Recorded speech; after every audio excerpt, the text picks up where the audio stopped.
In a dimly lit laboratory in Denmark, in the early 1800s, a scientist stumbled onto something no one had ever seen before. He was studying spoiled sausages, meat that had mysteriously killed people who ate it, hoping to find an explanation for the invisible killer lurking inside. What he discovered was not just an explanation, but a monster. A bacterium that produced a toxin so potent, so unimaginably lethal, that a single teaspoon could wipe out every human being on Earth. It would later be known by a name that blends medical elegance with raw terror: botulinum toxin, the deadliest poison humanity has ever encountered, and somehow, humanity would turn it into a beauty product. The recipe for death begins with silence. Clostridium botulinum doesn't roar, it doesn't burn, it doesn't scream. It waits.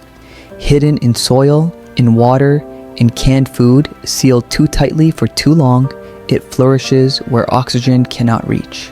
And when it blooms, it creates a toxin that shuts down the body from within, molecule by molecule, until the victim can no longer breathe.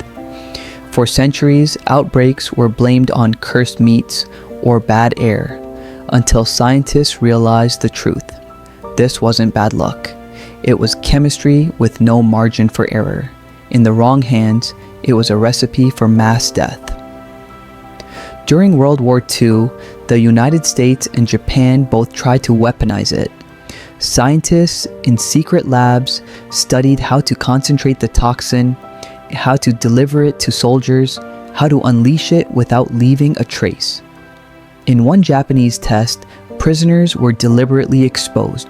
None survived. The US stockpiled it, fearing Nazi Germany had already cracked the recipe. 1 liter of pure botulinum toxin was enough to kill every human alive 7 times over.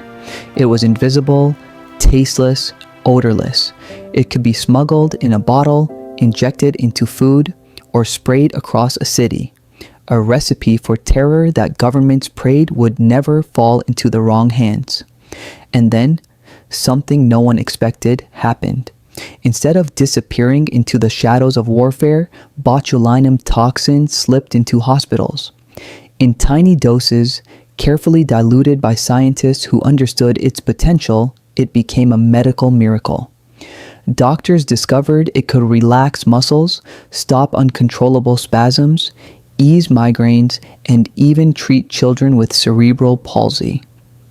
But the real twist, the one that turned a recipe for death into a billion-dollar industry, came in the 1980s when cosmetic surgeons realized that if you injected this poison into the right spot, it froze the muscles that created wrinkles.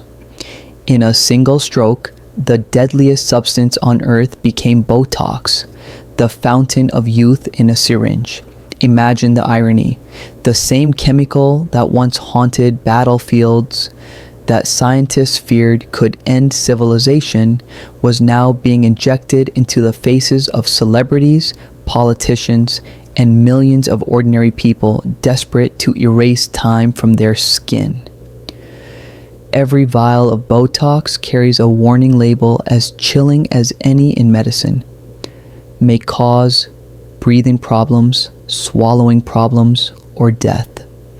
And yet, every year, millions of people willingly sign up for the needle, trusting that the doctor will get the dose right, that the recipe won't slip just a fraction too far.